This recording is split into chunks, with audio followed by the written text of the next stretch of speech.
I'm telling you, if you guys don't start speaking a language that I can understand, then I'm gonna have to punish both of you. Nothing? Okay, you asked for it. Let's go observe it. Drown. You too, buddy. We're not done with. Yeah, you go in there too. Join your monkey friend. That's right. Join your girlfriend. Suck it. Suck. Let's look at both of them. Drowning. Let's look. Oh! What a bunch of idiots.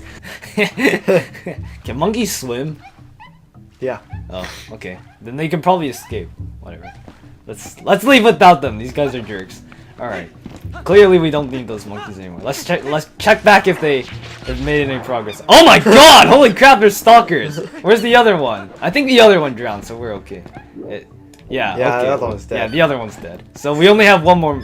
Oh no! The other one joined us too. Welcome aboard, everybody. This is Skulljet, And I'm his trusty sidekick. and in today's episode, we're gonna be progressing through the forest temple and hopefully finishing out most of the monkeys we need to get. So here we go. These monkeys are totally stalkers. I don't know what the programmers were thinking when they programmed these guys, because they just follow you everywhere you go. They're like Superman. They seriously jump very great heights and lengths and stuff. Yeah. So let's burn through that web. Yeah. You know what the thing with this dungeon is? Usually when you go into a door, the monkeys don't follow you, which is kind of weird. Because sometimes I figured in a room you might need the monkey, but they never follow you into the room. So I was just like, oh, am I stuck? And this is actually the first time I was stuck in this this entire game was this part right here. I didn't know that you could get that bomb spider. You could actually get it all the way here and actually blow that rock up, which is just ahead. So I never knew that, and I was like, do I need the monkey? Yeah, that rock. So I was like, oh, how do I, I didn't even see, I thought that was part of the wall. So I was like, oh, where do I go next? I don't know where I have to go. You get stuck on the most stupid things in games sometimes. I find the bomb spiders a lot harder to hit without the shield, because I'll usually just shield them. Shield attack them? I'll just run into them with my shield. Oh, does that work? Yeah. You actually slashed them? Yeah. Oh, the shield is really useful in this game. Actually, the shield is probably one of the most useful items in this game, because it can basically block any single attack that the enemy throws at you. So, but we're gonna try not to use a shield. We're not even getting a shield, are we? We don't even have a shield. Yeah. So we're not even getting the shield. We have no option whatsoever to use a shield. So that is completely negated. Here, this is actually pretty clever where you have to knock this down. You probably wouldn't know it on your first playthrough. I actually did. I think I got lucky or something, but inside is a small key, so it is necessary. Oh, I'm gonna mention one thing. In the comments, we got one comment. It says you can pick up the the wooden sword when you get back to Ordinary after doing the day skips. What? Say it more clearly. Skip Ordinary days 1 and 2.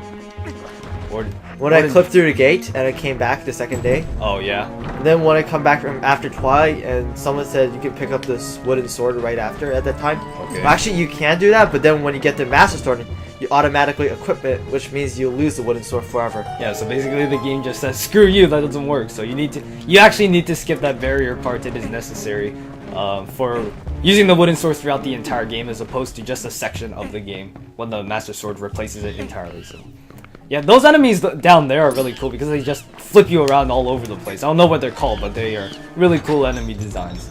And I'm mentioning one thing, I might be running into them, it's probably because of the lag. Yeah. We already mentioned this in episode 5 when we were doing the... Oh wait, whatever episode it was when we were doing the glitch. Oh, okay. Yeah.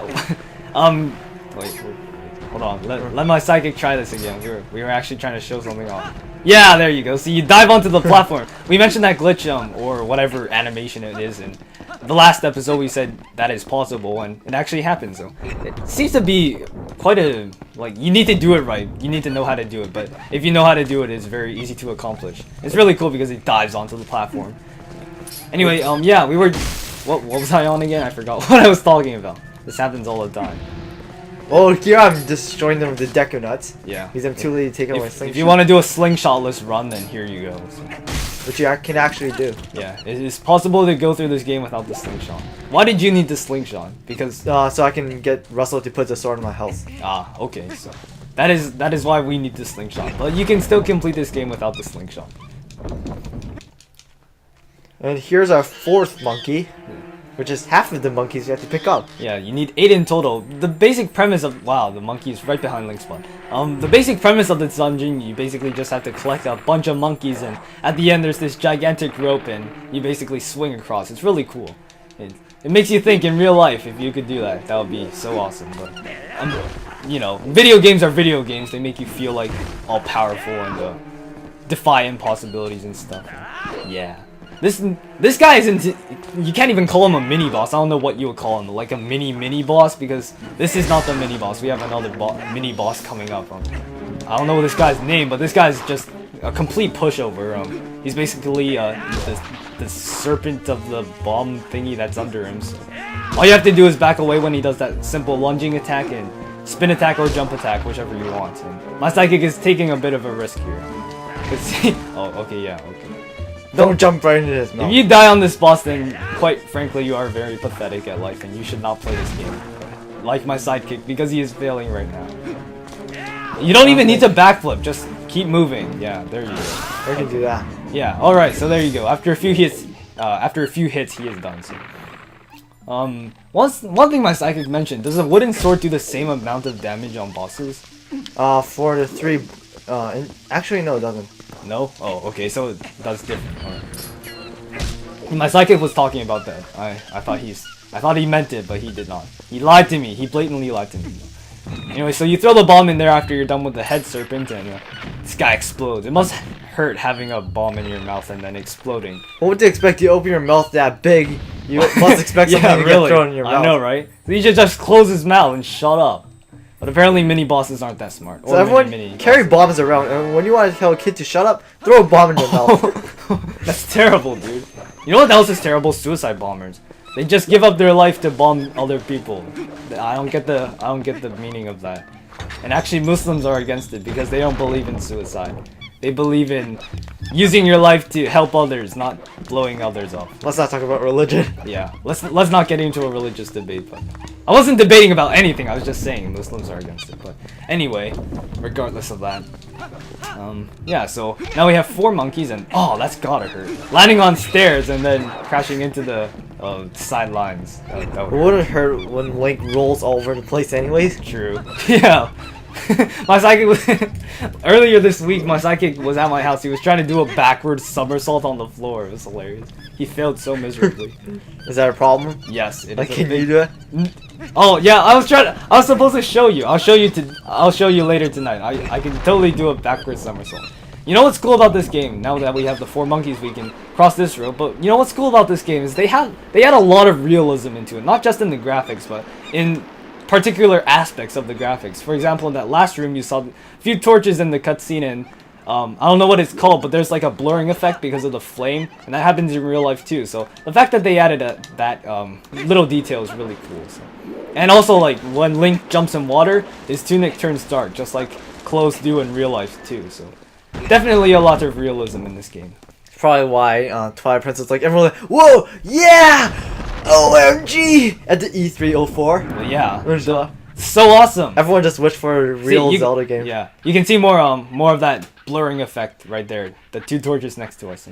And this is an evil-looking guy. Yep, his name is Ook. He's the mini boss of this dungeon, so we're actually almost halfway there already. So this is actually a pretty short tempo if you know what you're doing. My psychic knows what he's doing. All Zelda temples are relatively short. If you know what you're doing, yeah. Otherwise, they can be really long. And he slaps his butt for a little comedic effect there. So. Actually, the Twilight Princess dungeons are actually significantly larger than the Ocarina of Time ones.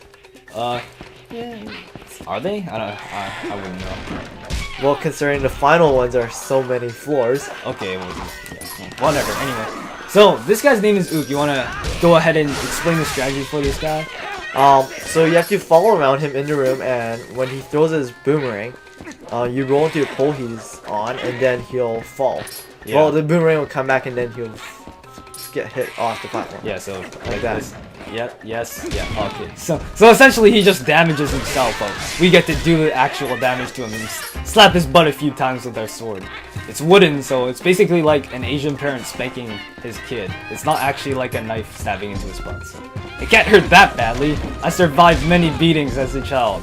I'm not gonna talk about that. Anyway, so I think it's I believe it's 4 rounds against this guy, and after 4 combos, this guy's done. So yeah, this guy's really easy. He's a pushover once again. I'm gonna mention one thing. If you might have seen, I was doing a spin attack right after a jump attack. Well, not that one, but the spin attack animation goes right after the jump attack. Well, that one actually does more damage than if you just did a jump attack and then spin attack right after. Yeah, it's kind of like how sometimes the jump attack did twice the damage because you hit an enemy twice in Ocarina of Time. Actually, it's not that one. Oh yeah, in 3D version. Yeah, okay. Well, anyway, so apparently a parasite was controlling him, and now this guy's actually not evil. He is free to roam the forest temple, but he still has his butt really naked, so Link was kind of staring at it there, so maybe Link is interested in butts or something. I don't know.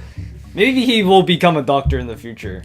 Study butts and stuff. Anyway, so here's the Gale Boomerang. I am the Fairy of Winds who resides in this boomerang. You have freed me from evil, and now I have my true power back. Please take it with you. Use it to aid your quest, and may both my power and my blessing go with you. If you focus power in your boomerang before releasing it, it will unleash the power of wind, aiding you in unforeseen ways. Alright, so this is the Gale Boomerang. One of the coolest dungeon items in this game, in my opinion. It's probably like the 3rd most used item after the claw shots and the arrow, the bow and arrow. Don't forget the double claw shot. Yeah, the double claw shot in this game is awesome. I bet even the monkey should be satisfied now. Okay, let's continue combing this place. We already found something good, so let's keep searching places we haven't looked yet. Really? No, we were gonna go back in the same rooms that we were just in and do nothing in them. And the thing I was just explaining about the spin attack right after the jump attack, you can actually see an example of that later. Okay. In the next dungeon. Oh. What? That's so long. We already saw it. Calm down. Okay. No, but like you can actually see the difference. Whatever. We saw the difference. We saw it. Okay. Calm down. We saw it. Don't worry about it. Anyway, so to get out of this room, you need to use the Gale Boomerang 3 times on the same object. Basically, it's I guess it's familiarizing you with the item. So I guess. But it's so unnecessary. It reminds me of Ocarina of Time 3D Master Quest once again with the Song of Time puzzle blocks, where you have to play the Song of Time 3 times for no reason at all. Yeah. And now with the Gale Boomerang, you can actually target those things and you can turn the bridges around. Yep, with the power of the wind, we can do that. But the physics on this thing make no sense because think about it. If you threw a Gale Boomerang at it and the wind did that, it wouldn't stop at the exact same place every single time because that's not how wind works. And now the monkey's trying to be like Samus and Mario. Samus doesn't jump that high. Yeah, she does. Oh wait, yeah, she does. She jumps really high. She just doesn't jump that long. Well, I guess there are still some monkeys you haven't freed yet. At this point, you should just save them all and see what you can get for it. Yeah. Well, Samus can Shine Spark, so what do you need to jump so long for anyways? What? No, Shine Spark. Shine Spark is up. It's not down. It's not sideways too. No, it's not. You should learn your Metroid lore. Maybe. Okay. It's not lore. Lore is when you read stuff. Yeah, read up on your Metroid stuff. No, I'm not really interested. You know, I wonder sometimes how many people actually read the Metroid lore and all the little paragraphs of stuff they leave in for you to read. I never read those. Like I'm kind of interested in reading them, but at the same time, it's just Metroid stuff. I can read it on Metroid Wiki or whenever I feel like it. But there are some pretty interesting stories in there. And once we've said this before, but they use pretty advanced vocabulary in there, so you can learn some new words, I guess. Video games aren't all that bad.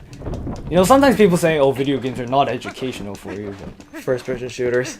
Okay, but yeah. Well, you learn about guns. That's good enough. Yeah, that's true. Actually, because my friend is like, oh, I know what this gun is. I know what this gun is. And I'm like, dude, how would you know that kind of stuff? I know nothing about that. And look at the Z shape on the floor. It looks funny. Yeah, I wonder if that has anything to do with the pattern we need to, you know, hit these guys in. You know, it's very cool how Gale Boomerang can target up to 5 things. Yeah, but it's kind of unnecessarily big, abundant. Because this one only requires 4, and that's already a stretch. But alright, so we can open this chest. Go ahead. It's pretty obvious what's inside it.